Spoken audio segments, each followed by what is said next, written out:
রাগ করবেন না আমার বোনেরা, আমি আপনাদেরকে খুব ভালোবাসি এবং বোনরাও আমাকে খুব ভালোবাসে। আমার একটা পেজ আছে আমার নামে এই ফেসবুকে, মিজানুর রহমান আজহারি। এই পেজে প্রতিদিন শত শত প্রশ্ন আসে। এই প্রশ্নের বেশিরভাগ প্রশ্ন আমাদের বোনদের। অনেক বোনরা বলে, হুজুর আপনার ওয়াজ আমরা শুনি কারণ আপনি আমাদেরকে খুব সম্মান দিয়ে কথা বলেন। আলহামদুলিল্লাহ, আমি আমার বোনদেরকে ভালোবাসি, মাদেরকে ভালোবাসি। আমি আমার মা বোনদেরকে বলবো, আপনারা নিজেদেরকে গুছিয়ে সাজিয়ে স্বামীর সামনে উপস্থাপন করেন। অনেক বোনেরা আছে বাইরে যাওয়ার সময় পার্লারিং করে, মেকআপ করে, সুন্দর জামা কাপড় পরে বাইরে যায়, আর স্বামীর সামনে আসলে বুয়ার মতো থাকে। আছে না নাই?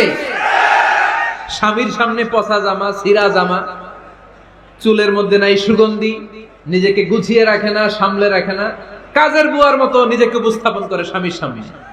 আর বাইরে গেলে মেকআপ করে, পার্লারিং করে যায়। হওয়া দরকার ছিল উল্টা। বাইরে আপনি সাদা সিধা ভাবে যাবেন, বোরকা দিয়ে নিজেকে ঢেকে যাবেন।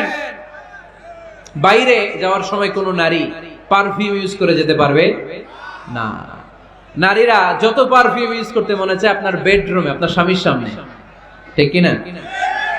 স্বামীর সামনে পারফিউম ইউজ করেন, নিজেকে উজাড় করে সাজান স্বামীর জন্য। এই প্রতিটা সাজুগুজুতে সওয়াব আছে না নাই? ইসলাম কতটা চেক এন্ড ব্যালেন্স, কতটা ভারসাম্যপূর্ণ জীবন ব্যবস্থা।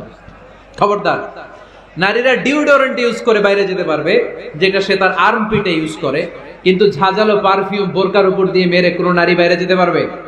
কথা বলেন। সুনানে নাসাইর হাদিস, আল্লাহর হাবিব বলেন, আইয়ুমা ইমরাআতিন ইস্তা'তারাত নাফসাহা ফামাররাত আলা কওমিন লিয়াজিদু রিহাহা ফাহিয়া জানিয়া।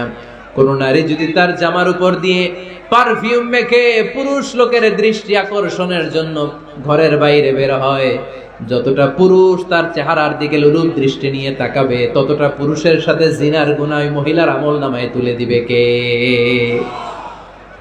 পারফিউম মেখে যদি কোনো নারী বের হয় এই উদ্দেশ্যে যে ছেলেরা আমাদের প্রতি আকৃষ্ট হবে, যতটা ছেলে তার দিকে তাকাবে, প্রত্যেকটা ছেলের সাথে জিনার গুনাহ আল্লাহ তাআলা এমনি তার আমলনামায় তুলে দিবে। নাউজুবিল্লাহ পড়েন।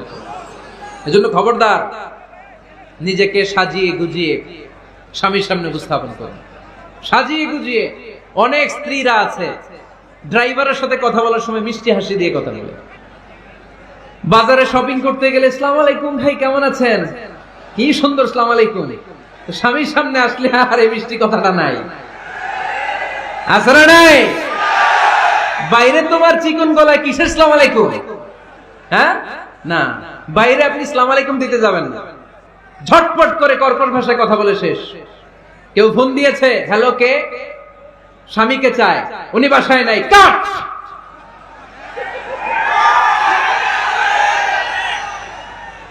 কারে চান? আপনার হাজবেন্ডের, নাই, কাট। শেষ করে দিবেন। মিষ্টি মিষ্টি আসসালামু আলাইকুম, আসসালামু আলাইকুম বলা যাবে নাকি? খবরদার, খবরদার। বাজার করতে গেলে কি মিষ্টি হাসি, দোকানে গেলে কি মিষ্টি আলাপ, ড্রাইভারের সাথে কি সুন্দর কথা, সিএনজি ওয়ালার সাথে কি সুন্দর আলাপ, আর ঘরে আসলে এই চেহারাটা এরকম করে রাখে। আছে না নাই? ঘরে আসলে স্বামীর সাথে খিটখিটে মেজাজ। না বোনেরা, উল্টো করে ফেলছেন আপনি। বরং স্বামী ছাড়া অন্যদের সাথে কথা শর্টকাটে সারবেন, যাতে কোনো ফিতনা চলে না আসে। চিল্লায় বলেন ঠিক কিনা?